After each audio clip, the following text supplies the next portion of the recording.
Good morning po, Yusek. Nasa alert level 3 pa rin po yung Bulkang Kanlaon at habang papalapit po yung eleksyon, ano pong paghahandang ginagawa yung pamahalaan para matiyak po yung kaligtasan ng mga botante at ng mga election personnel ho natin, partikular po doon sa mga apektadong komunidad? Opo, nagkaroon po ng MOA patungkol po dito sa pag-aalboruto sa ng Bulkang Kanlaon.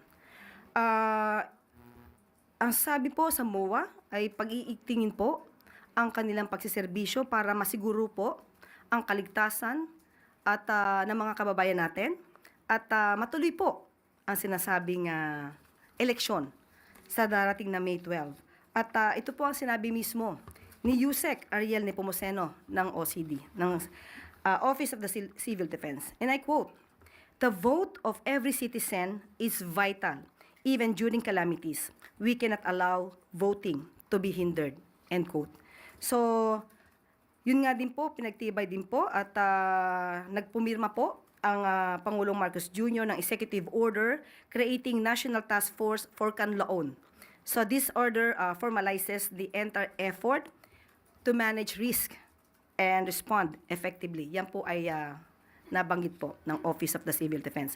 So, hindi po pababayaan yung mga kababayan po natin na naapektuhan ng pag-aalboruto ng Bulkang Kanlaon at saka ng Bulusan para hindi po maituloy ang pagboto. Okay. Follow up lang po. Meron po bang mga emergency voting centers para po doon sa yung mga personnel ho na tumutugon sa mga disaster efforts po ng pamahalaan? Para po halimbawa mauna silang bumoto o kaya may particular silang lugar na pupuntahan po para makaboto?